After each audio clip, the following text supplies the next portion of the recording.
Hello. Hey, Juan, it's Ed Flynn.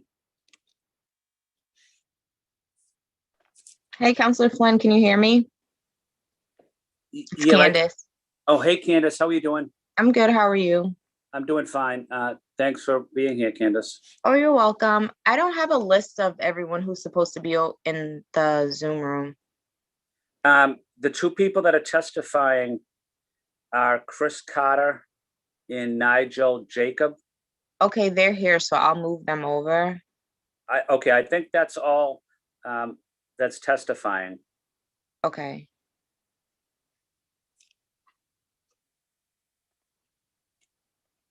Yep, that is correct. Thank you, Counselor Flynn. Okay, thank you, Chantel.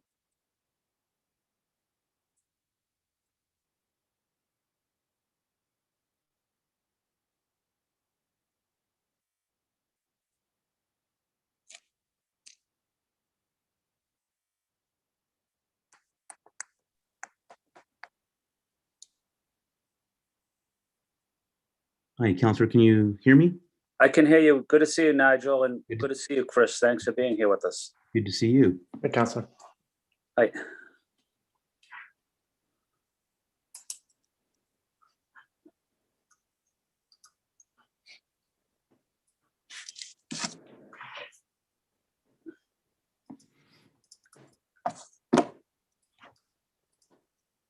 Hey, Candace.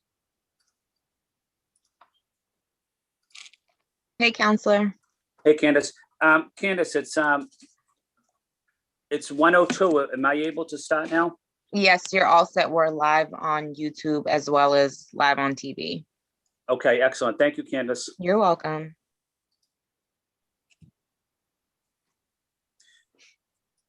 Good afternoon, everybody. Thank you for attending. This is City Councilor Ed Flynn.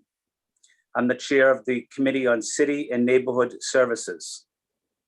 Today, we are having a hearing on docket 0117, message in order authorizing the City of Boston to accept and expend the amount of $125,000 in the form of a grant, 2019 Bar Fellowship, awarded by the Bar Foundation to be administered by the Mayor's Office.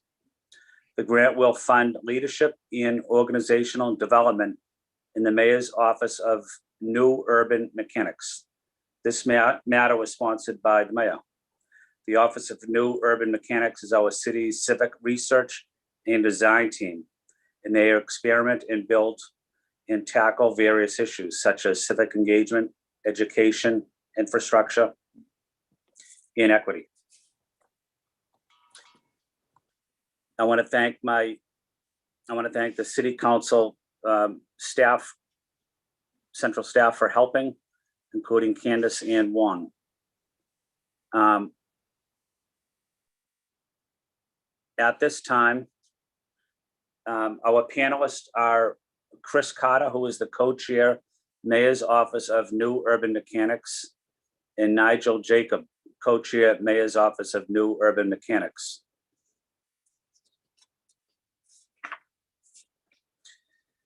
This hearing is being recorded and live streamed at boston.gov/citycouncil-tv.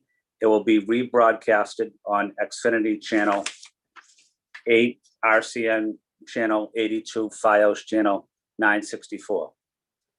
The Zoom link to provide public testimony for this hearing can be found by emailing juan.lopez@boston.gov. Please make sure that your Zoom handle is your full name. When you are called, please state your name and affiliation, residence, and limit your comment to 2 minutes. If you are unable to provide testimony today, you may also submit written testimony or a 2-minute video for the record by emailing the committee at ccc-cns@boston.gov or filling out the form on our website within 48 hours following the hearing. I will first let my colleagues offer opening statements. I know several are running late, but because of that, I'll go right into the testimony from the panelists from the Office of New Urban Mechanics. After that, I will let my colleagues offer questions and comments as well, then call for public testimony. At this time, I would like to open it up to Nigel or Chris to provide an opening statement. Thanks very much, Counselor. Thanks for inviting us here today. New Mechanics has been the city's civic R&D lab for a number of years, and I think that we've tried to bring a spirit of creativity and experimentation, or at least to support a spirit of creativity and prototyping to local government, to Boston City Hall.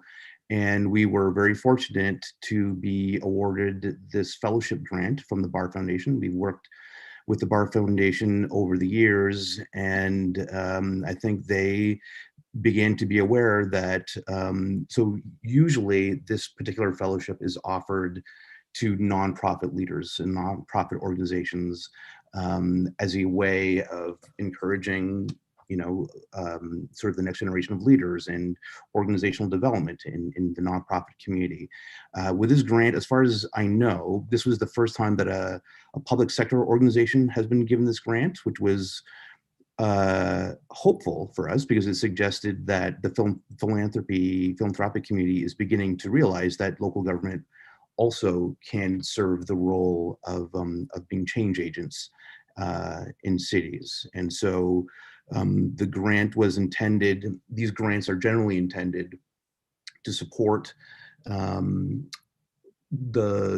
leaders of the organizations in career growth and to sort of give them some time to consider the future of the organization.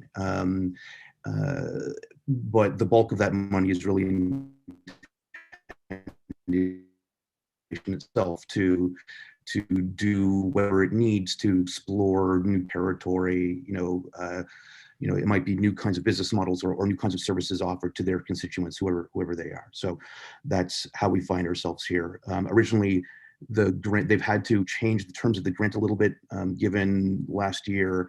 So they've added another year on to the program. So it'll actually be, as far as I know, they're not going to be offering, so they offered every couple of years, and so they're not going to be doing a 2021 class. They will just carry the current class of fellows through that term as well. So the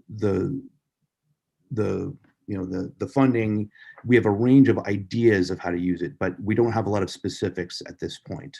But obviously we're happy to go into any of that or into New Mechanics more generally, if that's useful. Thank you, Nigel. Chris? I don't have too much to add to that. I think Nigel covered it incredibly well, so happy to leave time for questions that you might have, Counselor. Thank you. Well, thank you, Nigel, and thank you, Chris, for the presentation. What are some of the challenges that or issues your office would like to tackle in this new year? Well, there's a lot of, as you know, a lot of big items that Boston government has to handle or deal with or respond to in 2021. I think obviously finding ways to support vaccine deployment in an equitable way is a big issue.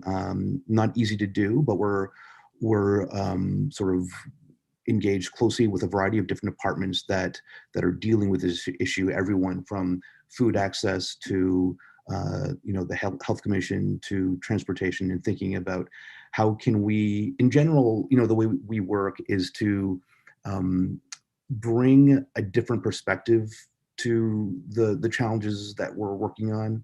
Obviously, all these other vertical departments, transportation or BPS or whoever, they are the experts in those areas. But because we have this flexibility that where we can work with a variety of different organizations, we can often engage or get involved in these projects from a different perspective, maybe one that's about tapping other resources that the city has access to, maybe partnering with, higher ed or schools more generally to sort of deal with these kinds of issues. So I think the big issues, as I said, are vaccine deployment and response generally. We're also engaged in an effort to kind of turn ourselves into a little experiment in terms of thinking about anti-racism. So we're trying to find an external partner with some of that funding to help us rethink what we do from the perspectives of being an anti-racist organization within broader City Hall. So that the hope is that once we gain some insight in how to do that effectively with a team of 9, we can then work with our sister agencies to figure out how we can help them do similar things. And many of them are already doing this, but often the way that we do our work is to treat ourselves as an experiment or as a prototype in local government that we can work with other agencies to try the same kinds of things out. And beyond those kinds of issues, I'll say that we are often engaged by various departments in thinking about how do we think about data and new technology in furthering the goals of the city. How do we make this a more equitable city using data and technology, from whatever perspective. So, we often end up working with the streets cabinet or increasingly with public safety and figuring out how do we use new sensors, new gadgets, there's a lot of people that want to try robots out on the street and these different things. And oftentimes we'll get brought in to help those departments figure out how to, what to do about those kinds of new business models and companies.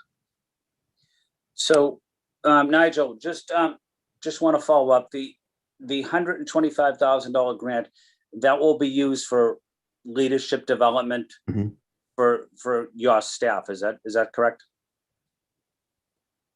That's right. That's definitely a part of it. And the way that this is usually worked in the Bar Fellowship is to secure a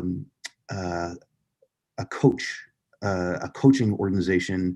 There's a lot that's unclear about how government engages in the Bar Foundation. So obviously we're not structured like a nonprofit, right? Because we're not a standalone organization. We're a unit within a much larger bureaucracy. And so, the things that work for, Commonwealth Kitchen may not work for us in terms of organizational development. But, one of the things that is hardest to do in local government is to do sort of professional development for team members. And so, we're looking, this could result in training of one kind or another for some or all of the team, that kind of thing. Yeah, thank you. We're also joined by my colleague, Councilor Liz Braden from Alston and Brighton. Thank you, Councilor Braden. Let me follow up with that answer, Nigel. With the challenges that the city currently has, what type of communication improvements do you think we could make in terms of reaching residents that might not have access to a computer, might not be fully engaged in Wi-Fi or Right. I have a lot of constituents in my district, many immigrant constituents that are not fully engaged in the digital equity. Yeah. And what would your team be able to do to help more residents, especially immigrant neighbors and residents in public housing? So, excellent question.